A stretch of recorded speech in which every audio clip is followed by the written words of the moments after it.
gracias por acompañarnos y por supuesto vamos a estar aquí hasta la 1 del mediodía, ofreciéndoles toda la información, todo lo que está relacionado con la seguridad social en la Argentina. Fondo de Garantía de Sustentabilidad, un fondo previsional que está hoy en el ojo de la tormenta, en el debate, relacionado al acuerdo con el Fondo Monetario Internacional. La pregunta que nos estamos haciendo por estas horas es ¿por qué se puso a disponibilidad este fondo en el acuerdo y si con este fondo se va a decidir pagar jubilaciones y pensiones? Vamos a hacer un poco de historia, de dónde surge este fondo de garantía previsional. En 1994, cuando se reforma el sistema previsional en la Argentina, quedan dentro de lo que era ese sistema dos subsistemas, uno de reparto y otro de capitalización. Fue una ley que se termina implementando quizá un poco agarrada de los pelos. ¿Por qué razón? Elegía en forma expresa continuar o permanecer en el Estado, directamente era pasada, transferida o adherida a una administradora de fondo de jubilaciones y pensiones. Pasó el tiempo, estuvieron vigentes, este sistema estuvo vigente hasta el año 2007.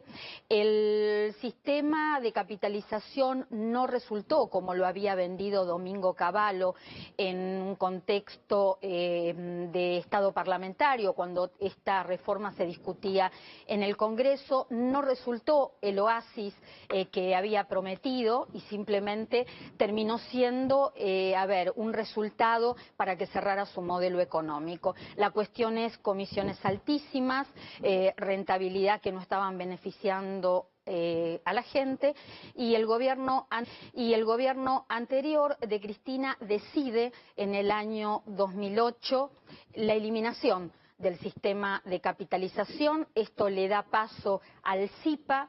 ¿Y qué pasa con los fondos de todos aquellos trabajadores que habían aportado desde 1994 al 2008 en el sistema privado, en el sistema de AFJP? Bueno, ese dinero pasa todo al Estado, que si no me falla la memoria, en ese momento la plata que se transfiere eran aproximadamente 30.000 millones de pesos, y así queda conformado el Fondo de Garantía de Sustentabilidad, que queda bajo la protección del Estado. ¿Para qué?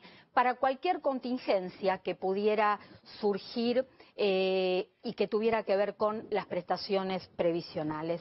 Hoy este fondo tiene 1.266 billones de pesos, y si uno lo quiere contar en dólares, el número es 62.847 millones de dólares. Ahora, dejó esta eliminación del sistema de capitalización problemas, sí, como todo lo que ocurre en la Argentina, y más cuando hablamos de seguridad social. Quedaron 250.000 personas cobrando rentas vitalicias, ningún gobierno se hizo cargo y hoy esta gente está recibiendo un ingreso mensual de 1.500 pesos. Quedaron aportes voluntarios sin devolver, ni el Estado ni los distintos gobiernos se hicieron responsables de esta situación.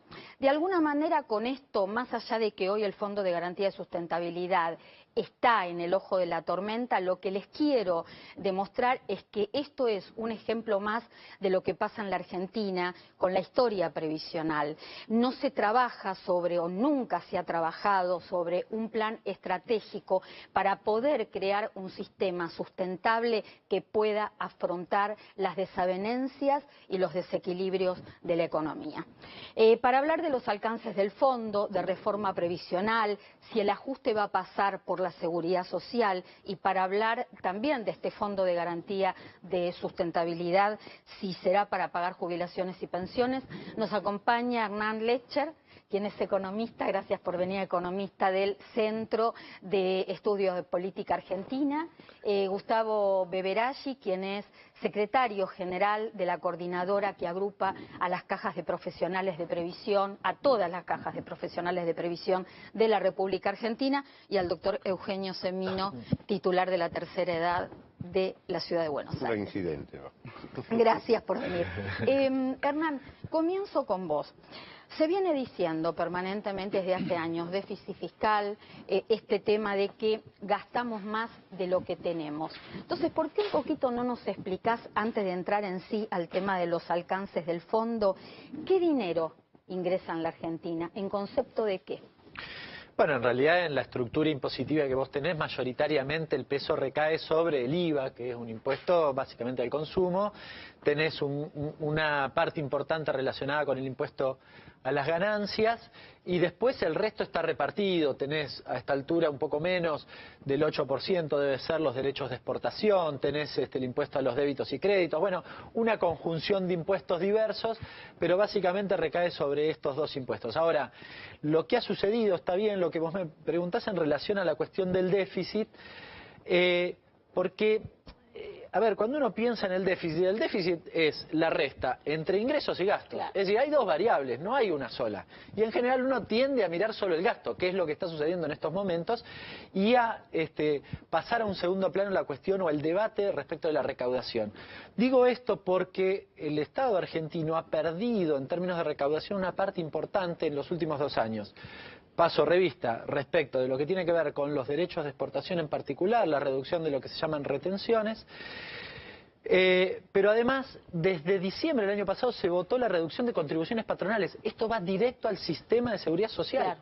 Y le da de lleno, con lo cual desfinancia de manera muy sensible, además de la reducción del 10% en la alícuota del impuesto a las ganancias para la asociación. Mínimo no imponible de los 12.000 pesos. Un tema respecto a lo que señaló Hernán con los aportes patronales, porque hubo una medida similar en el 94, 95, donde se quitaron promedio casi 8 puntos de aportes patronales, caballo de por medio, y nunca se repusieron a valores históricos, ¿no? Así vale decir, abonando esto, que el sistema viene perdiendo respecto a ese rubro históricamente, ¿no? Claro, y la mirada no está puesta justamente en los ingresos.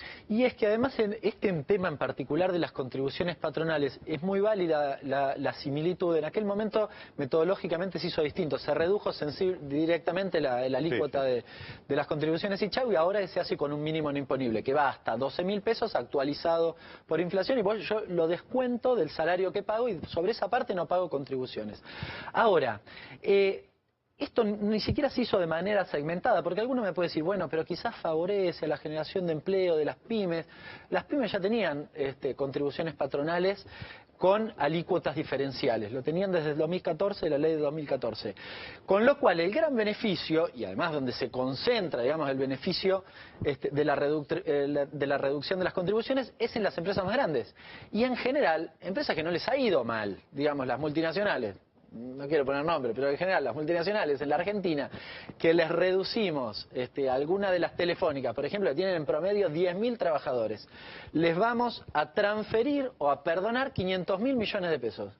¿Cuál es la razón? No hay mucha razón, ¿no? Más allá de eso también es considerar si esa clase de medidas tuvieron el análisis previo para saber el impacto real que producían, para saber si tienen una incidencia positiva o negativa sobre el sistema. No hemos visto ningún tipo de análisis de esa consideración previa a la reducción de las contribuciones. O sea, es inentendible pensar que eso puede llegar a tener una relación positiva sobre el sistema cuando el sistema hoy está totalmente desfinanciado. Por lo cual, esta clase de medidas aisladas, pensadas con un objetivo solamente en un sector, pueden estar produciendo un daño muy profundo en el resto del sistema. No, y en términos de lo que decíamos anteriormente, y abonando lo que señalás, aquella medida que recordaba de la época de Cavallo, la excusa que había tenido era evitar que aumentara el desempleo, que en ese momento era de un dígito. Ahora, nunca se repusieron, estoy hablando de principio de la década del 90, nunca se repusieron esas cargas patronales y llegamos al 2001 con 2 dígitos de desempleo, por lo cual Si la excusa, la razón esgrimida era esa, obviamente no dio resultado. Sí. Y ahora volvemos a la misma receta. La sensación que da en la Argentina, y más que nada cuando uno analiza puntualmente la economía, es que se toman decisiones como parciales, sin ver todo. Yo pensaba, ¿no?, el otro día, estamos con tasas de ¿cuánto? Del 47%. Y las LEVAC, sí. Es el promedio de las LEVAC, ¿no? El promedio de las LEVAC. ¿Y qué hace, por ejemplo, hoy con ese valor de tasa una persona que necesita sacar un crédito personal o una pyme que necesita obtener un crédito productivo? No, para la pyme es el peor de los escenarios, porque se comió parte de su rentabilidad con el aumento de las tarifas, con la caída del consumo y la apertura importadora. ¿Y qué le pasa? Se estiran los plazos de pago. Entonces, la empresa tal vez que le compra le dice, bueno, yo te sigo comprando, pero te voy a pagar en lugar de a 60 días, a 90 días. Claro, para sostener el proceso productivo necesitas, digamos, financiarse esos 30 días anticipados. Las pymes suelen cambiar cheque, es decir, va con un cheque en vencimiento a 90 días y lo adelanta, lo descuenta, o gira en descubierto. El giro en descubierto está arriba del 70% y el cambio de cheque es arriba del 50%. Es imposible, no tiene sentido la producción. Alguno me puede decir también, bueno, fue una medida en un momento donde había que contener la corrida, y puede ser, con lo cual nos lleva a discutir los plazos. Si esto dura 10 días, no sería un gran problema. Ahora, ya llevamos un mes y medio de tasas realmente muy altas, con lo cual, de nuevo, la producción está en una situación realmente muy complicada. Y cuando hablamos de las pymes, hablamos de que representan el 70% de todo lo que tiene que ver con generación de empleo privado. Vamos en sí a los alcances del fondo. Se viene hablando de una reforma previsional que Beberachi me contaba fuera de cámara que ya está la Comisión de Sustentabilidad creada, 25 integrantes, hay tiempo hasta noviembre para presentar el proyecto de reforma. Reforma previsional, Fondo de Garantía de Sustentabilidad para el pago de jubilaciones y pensiones. ¿Todo esto es parte del acuerdo con el Fondo Monetario Internacional?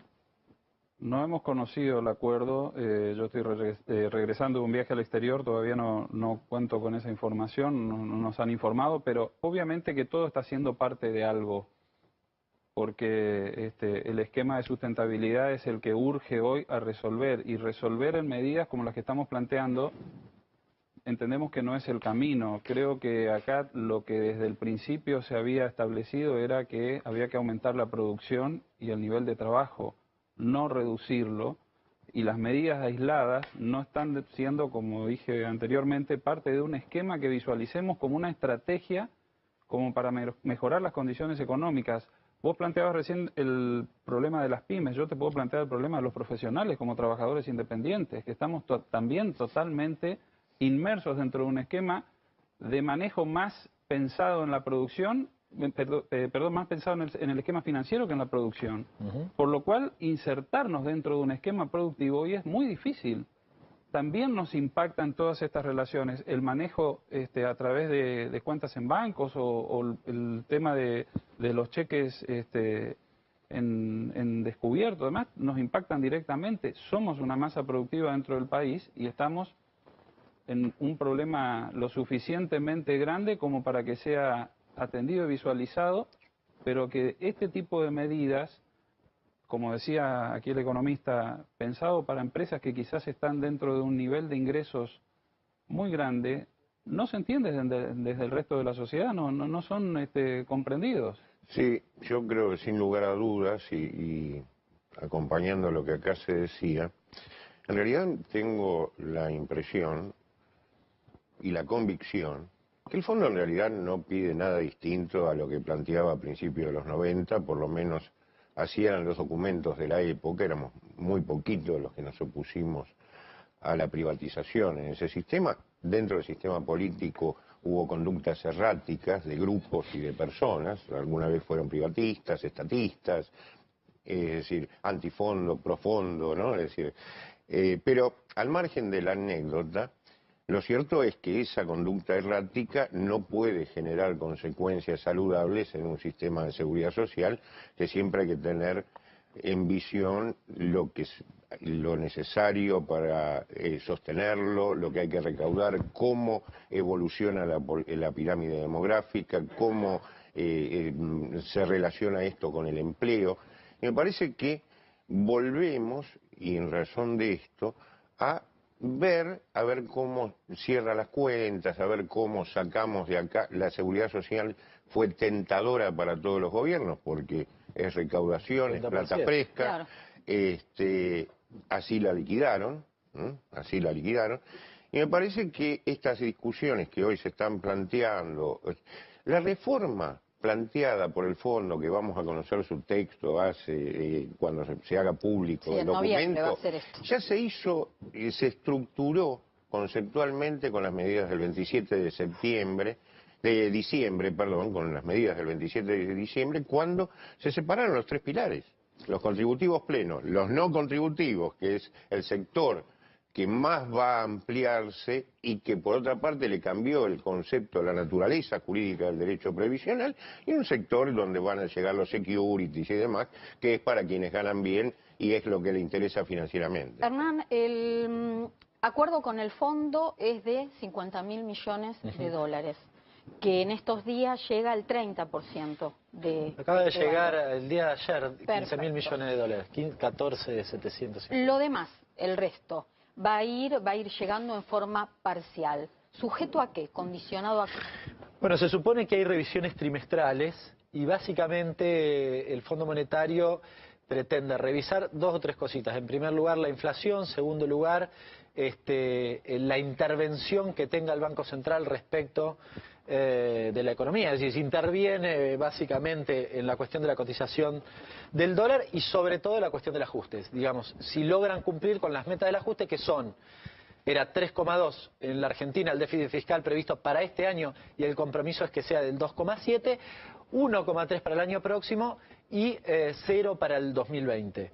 En la letra chica efectivamente no está, o al menos no lo conocemos aún, qué tiene que ver con la cuestión de la seguridad social. Sí hay algunos documentos del Fondo Monetario para la Argentina previos a principios de 2016 que son muy claros.